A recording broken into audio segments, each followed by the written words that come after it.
Hello friends, I have asked a question at the end of this story, the answer to which you will find in this story itself. Whoever gets the answer, please tell us in the comments. Pizza delivery is a scary story about a man who decides to share his food with the family who live in the apartment above his own. A man was injured in a car accident and had to stay at home for a few weeks until he recovered. His wife was working and wasn't able to take care of him.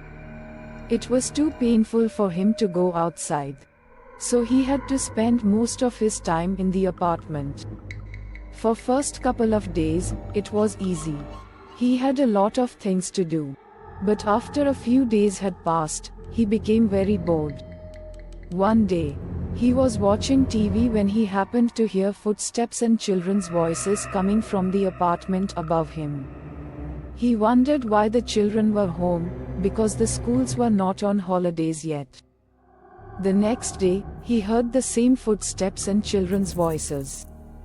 It sounded like there were two children playing. The next day, the man grew even more bored and didn't feel like cooking lunch for himself. Instead, he ordered a pizza delivery. As it turned out, he ordered too much, and when he finished eating, there was still one whole pizza lying untouched on the kitchen table. He remembered that there were some children living in the apartment above him, so he decided that they may like a free pizza. Upstairs and, willing to do something kind, he decided to take the pizza to them. The man had never met the family who lived in the upstairs apartment, but he rang the doorbell anyway. There was no answer, even though he heard someone moving about inside. He rang the bell again and noticed that someone was peering at him through the peephole. "Who is it?" called a faint woman's voice from behind the door.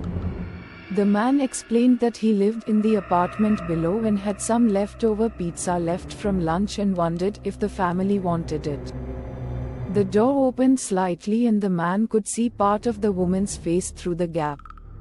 He noticed that it looked unusually dark inside the apartment. "Thanks. But we don't want any," said the woman coldly. "Maybe your children would like it," replied the man. As soon as he said this, two children's faces lined up below the woman's face. The door was open, still just a crack. The children stared at him. The three faces were forming a line.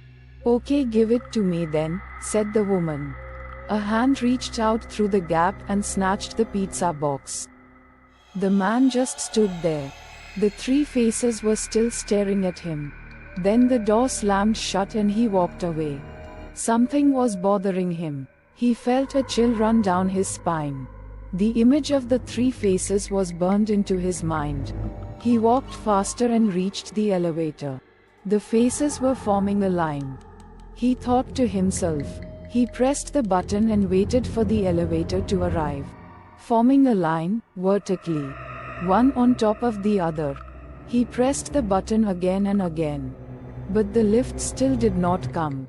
Something was seriously wrong. The faces. He began quickly walking down the stairs. Faces lined up, on top of each other, that's impossible. He frantically ran down the stairs. No bodies. Finally, he reached his apartment door. Just hands holding up the heads. Safely inside his apartment, the man picked up the phone and called the police. He tried to explain what he had seen. When the police arrived, they searched the apartment upstairs and found the bodies of the woman and her two children lying in the bathtub. Their heads were missing. They had been decapitated with a saw. According to the autopsy, they had been dead for 3 days. The police found the woman's husband hiding in a wardrobe. His hands were covered in blood and he had gone completely insane. He kept trying to convince the police officers that his wife and kids were still alive. They found an uneaten pizza sitting on the kitchen table.